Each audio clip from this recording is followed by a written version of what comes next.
I'm telling you right off the bat, I'm going to use the heaviest filter I could find on this video because I've got a blemish on my face so big, it's like another face growing on my face, and no need for you to be subjected to that. Anyway, I'm thinking about all of these analogies around exercise, of course, the fitness journey, workouts, which the whole point of telling you anything like this is so that it's just another modality, another way of teaching you, for you to learn what I am speaking of for an effective lifelong exercise fitness journey. Okay, so first analogy, here we go, is foreplay versus the big O.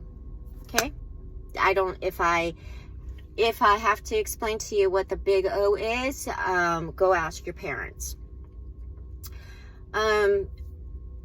Foreplay is great, but it's not the same as the big O.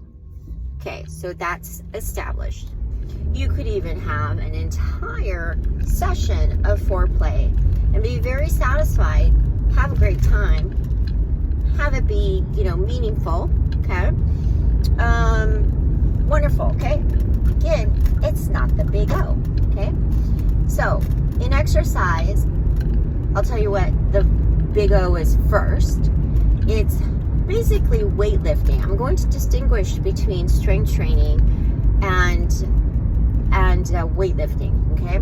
So, resistance training, strength training, weightlifting, a little bit used interchangeably. I am sure you have been told you have to do resistance training or strength training, okay, but what does that really mean? Okay, I'm going to give you some examples, and I'm going to distinguish for you that the big O is heavy weightlifting, okay, because you could get strength training without the weightlifting. Okay, if you're really advanced, you could get the weightlifting with your body weight. All right, but like with very advanced calisthenics, but you have to work pretty much for years up to that level. Okay, and we ain't got that kind of patience, right? I mean, calisthenics is great, but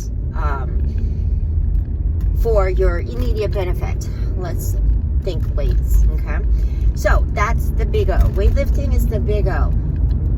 And foreplay is basically everything else. It's just everything else. All the stuff that you do in the gym, all the classes that you take, all whatever activities, okay? And that doesn't include weightlifting. So it could be yoga, it could be whatever. I don't know what classes they, I don't go to an actual gym. I'm all about the home gym. So I don't know, but I know there's classes, and there's always some names for these classes, right? And there's bar, Pilates, and all of that.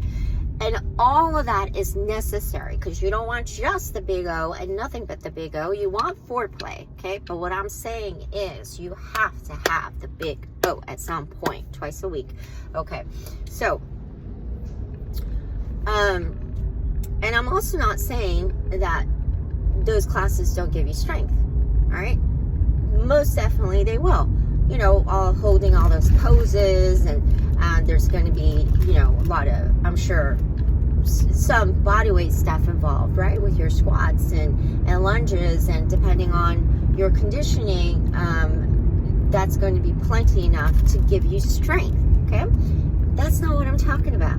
I'm saying you still need the big O. So here's the difference. Let's take a strength training move that's fairly common in the non-weightlifting group, which is, say, the plank. Okay, so let's compare the plank to a barbell squat. Okay, all right. So with the plank, you're gonna hold it for a long time, and you do that enough times, of course, you're going to increase your strength, because it takes strength to hold yourself up in that position. It also takes strength, of course, to lift, do a heavy barbell squat. Okay, so what's the difference? All right, both give you strength, but what's the difference?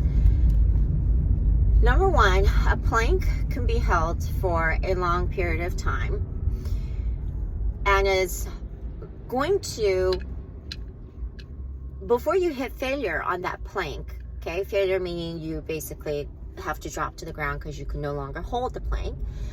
Before you get there, however long, you know, minutes, couple minutes, whatever it is for you, you will start to lose the form. You understand me, right? You will start to lose form. Maybe your back, your lower back will dip. You'll let out the ab contraction. You'll let go of the glute contraction. Your shoulders will slide forward. Okay, stuff like that, until finally you can't even hold that up, and then you come to the ground. Well, during that gradual process of losing form, you've lost some of the strength gains right there. Well, now let's hop over to the barbell squat. Unless it is so heavy that the only way out of it for you is to completely botch up the form and injure yourself, okay? For the most part, I'm talking about the weight that is very heavy, but you can perform the exercise, okay? There's really only one way out, right? There you do it correctly, you're not going to have a leakage of energy. You're not going to lose some of that. You're not going to leave behind the gains. And even though that one rep will happen fairly quickly, so I don't know, let's say someone holds it for a minute. Sorry, I lost you. You might be able to do something like 4, right? Or 5. Sorry, I'm so lame. I lost you again. You might be able to do about 4 or 5 good heavy squats with the barbell, and that is not only going to really tax your muscles, right? So a lot more benefits packed into a shorter amount of time. You don't need a lot of reps, and if the weight is heavy enough, then you end up with cardio benefit, you know, as a side. But you see the difference, right? There's none. We want all of it. We want all of it. I'm just saying, don't just, you know, satisfy yourself with foreplay. You want to go after the big O at least a couple times a week. All right? Hope that makes sense.